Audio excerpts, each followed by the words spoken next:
Well, I'm back for the second half of the show. I may have said this in the past, but one of the reasons why I enjoy hosting this show is because I'm endlessly curious about the decisions people make. Why that particular job or that location? What inspired them to go that direction? Our next guest is one such person. He is a music producer. He has a recording studio, and I believe he also performs. I want to know why he's made those choices. How did he get in it? Was it by accident or was it something planned? Time for us to get to know Jeff Bonnar. Jeff! Hey! Thanks so much for coming to the show. Yeah, for sure. So please have a seat. And thanks again for coming on the show. Thanks for having me. I'm really curious about how you got involved in the music industry. Well, I started kind of in the music business by installing and selling stereo equipment and whatnot, and I guess playing music, and they all kind of merged together into recording and video production, and what I'm doing today. So. Okay, so you took some training? Trained myself. Oh, you really? Just hard knocks, just going out and doing it, and I really believe that's the way to do it. Yeah. I'd see people that knew what they were doing and make sure I shadowed them and picked up all their good things. All right. So when did you open up Tractor Grease? Tractor Grease has been around for probably around 15 years. Oh. And it started just as a loose idea of me doing video production and recording some of my friends and that sort of thing. And kind of grew as I got bigger and better projects, and now we do a bunch of things. So, are you ever tempted, like if somebody comes and wants you to record them, are you ever tempted to tell them, assuming they're not good, and I'm thinking of somebody in particular, you ever want to tell them you're not very good? No, I think there's a sliding scale of the way things work. I mean, if people come into the studio and they're really just fun people and out having a good experience in the studio, right. I think talent level isn't nearly as important. Oh, okay, because I was thinking about myself. Oh, well, then you were a customer at the studio. Yeah. Just in case you don't know, a number of years ago, I wrote this. Well, I can't call it a song. You were a hip-hop star. Yeah, right. Yeah. With my daughter playing the drums, and we went to Tractor Grease to have it recorded, and we had a lot of fun. Yeah, and that's what, a lot of the work that I do there is fun projects. And I really appreciate it when people come in and just enjoy the environment and what they're able to do. Yeah. I have as much fun as them. So I think that's the big thing with any creative project, is when people are enthused about it, then it's fun for everybody. I just loved seeing it afterwards, the finished project that you did, giving us the CD and seeing that, and it's like, wow, all of the stuff you did with the background that had nothing to do with myself and my daughter, so that was really, really great to see all of that. Well, that's a neat thing about these creative projects. You become one of the artists with the people that come in. Right. So it's, lighting and background and camera angles and then the recording aspect is all kind of being a part of the team. Yeah. I'm just thinking now, because you've been around like you said, Tractor Grease has been around for about 15 years, you must know a lot of performers. Oh yeah. Yeah, they really add up, both from me in the studio and customers in the studio, but I also do live sound and production.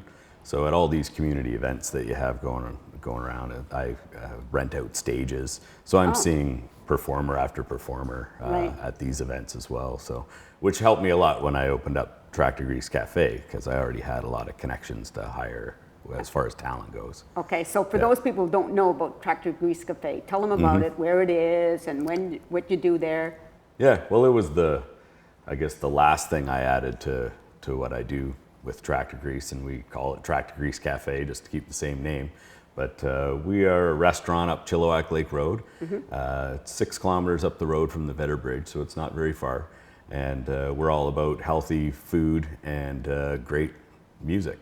I hire a lot of Canadian touring acts to come in and host some events myself, like Songwriters Unite and a jam every Friday evening. Wait a minute. Okay, Songwriters Unite, you said? Yeah, Songwriters Unite is, I host it and I get 3 other songwriters to sit up on the stage with me. Yes. And we kind of tell stories about why we wrote our song. And there's a neat camaraderie because it's not very often that singers and songwriters get to go up on stage with other songwriters. So it's neat. We all play one song in a row, Right. you know, one after another, Right. and it's in a fun way competitive, and you know, we back each other up a little bit as well. So it's a really neat event. About once a month I host that. Okay. And then how does the whole open mic work? And the open mic is open to anybody who wants to come up. It's an acoustic open mic, so acoustic instruments. We do welcome percussionists and bass players, and there's usually a fiddle player or mandolin player there too. So it starts off as an open mic where people can share even their original songs. We encourage that. And then it usually ends up to be an acoustic jam afterwards. So it's a fun night to look forward to. Right. Yeah. Now, just recently, you got involved with the Optimist Club. Yeah. Right? Because we, as a member of, just want to let you know that we had a songwriting contest for students, and part of the winner's prize was to go to your studio and get recorded. Yeah. So how did that work out on your end? It was a lot of fun. Again, seeing young people that have never been even close to a studio. Yeah. It's always fun just seeing the sparkle in their eyes, seeing all the equipment and everything. And you know, it's my job recording people to get the most out of to first make them feel comfortable in the environment. Nobody can perform well if they aren't comfy Right. and they're nervous. So I get the people comfortable and try to get the best performance out of them. And then seeing after I, you know, equalize their voice and put a bit of reverb on it and stuff, seeing their eyes as it all comes together. You know? In fact, I used to do a music business 101, which I'm still going to get going, where we mentor young up and coming songwriters nice. and introduce them to a lot of industry professionals, and try to teach them some of the things that it takes to take your career to another level. And you know, Chilliwack has seen a lot of really great musicians Yeah, absolutely. come out of here in the last little while. And we even just had a Juno Award won by Bria Skomberg, Chilliwack. I wish she came through my studio, but Didn't happen, but yeah. But it's really inspiring for all the local musicians around here that, yeah, someone from Chilliwack can do something cool like that. Right. Well, and I'm just going to start asking about some personal questions. Oh. Well, not too personal. Okay, like family. First of all, do you have a family? Sure do, yeah. My parents live in town, retired military, and I have a son, Nolan, who's 12 years old. Lots of fun. Cool. Yeah, and yeah. Do you have any siblings? And yeah, I got a brother who lives in Ottawa, and you know, we don't get to see each other too much, but we're close and get to talk regularly. Is your brother into music? He totally is into music. Yeah? Yeah. So that's one of the big things we chat about all the time. He's a nutritionist in Ottawa, so I guess we either talk about food or or music, and just happens those are the two things I'm involved with as well. Perfect. Yeah. Two great subjects anyway. Yeah. Okay, so are you from Chilliwack originally?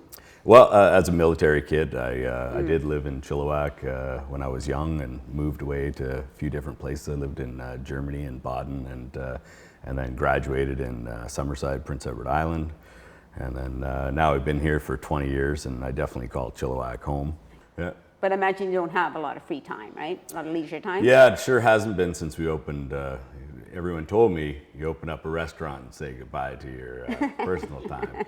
They were right. But as I said, again, it's so much fun being there that it doesn't even seem like work. Right. And that was the only intention when I moved up to Chilliwack Lake Road, was just to do my studio and live production business. But there was an empty restaurant next door, and it seemed like an interesting challenge to take that on. Yeah. And you know, a lot of us worked really hard to get that up and going, and Yeah. because it's been rewarding. So Very good. I noticed I didn't stay on your personal life very long. I think I directed it away from the personal life. Yeah, that was very good of you. Just segue right Yeah. back into the music. Yeah. Now, I'm just trying to think about, you write music, you perform. Do you have a band? I have had a few bands, and Yeah. I still do. It's a bit of a revolving door of players at the moment. We call ourselves the Tractor Grease Folk, All which right. is just that, the folks that hang around Tractor Grease and my session players and whatnot. So we record songs, and you know, have gone through phases of playing a lot of shows. I was also in a band for quite a while called Relics Jet Boat, which was pretty famous in these here parts. Was it? for a few people. Oh, yeah. Yeah, and we have maybe a once a year reunion, and it's a lot of fun. So there's that as well. Okay, now you personally, do you ever go and perform other than at your studio at Tractor Grease Cafe? Not so much since I took the place over, just because I do host every Friday night and get to play quite often. I kind of get enough of that, you know. Yeah, it's nice that you've got everything set up right there for yourself, right? Okay, Yeah. so if somebody wanted to have a song recorded, how would they go about that? Like getting in touch with you? Yeah, I am. I'm somewhat particular about who I'm working with and whatnot, because it is a creative process. I like to make sure that I'm involved in the creative process. So we would start by just meeting at the studio and doing what we call pre-production on the song, getting the person to play it in its most basic form on acoustic guitar or however. Sometimes I have to learn it and play it on acoustic, and and then see where I can tell within that hour or two session with the person whether we're into something together or so that's kind of how I make the call. I like to see within that first little bit. You end up spending a lot of hours with the person and spending their money on it too. So I mean, the biggest thing that in any business is you want to meet people's expectations. For sure, yeah. And so that's important, that I feel that I can meet the person's expectations and be a part of making something with them. So right. So would you be willing to record me again? Are you doing some hip hop still, or? Well, I want to learn to rap. You do? I would love to learn to rap. Nice. Right. Can you dance? Well, because rapping is kind of like dancing with words. Well, it's more like moving. Yeah. Well, I used to be able to dance when I was younger. Now unfortunately, I have one of the perks of getting older is having some health issues.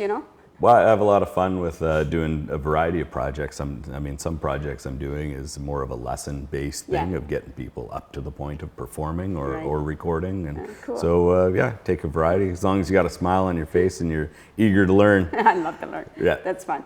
Unfortunately, talk about learning, we're out of time. I can't learn any more about we're totally out of time. But time goes so fast when you're having fun with somebody, having a good interview. Thank you so much for being here. Thanks for having me, and good luck with the rest of your shows. It's a really neat thing you're doing here. Thanks a lot. So are you doing something really neat. And thank you for watching. There'll be a lot more shows, or if you want to get involved, just contact Shaw. They'll be happy to have you around. See you next time. Peace out.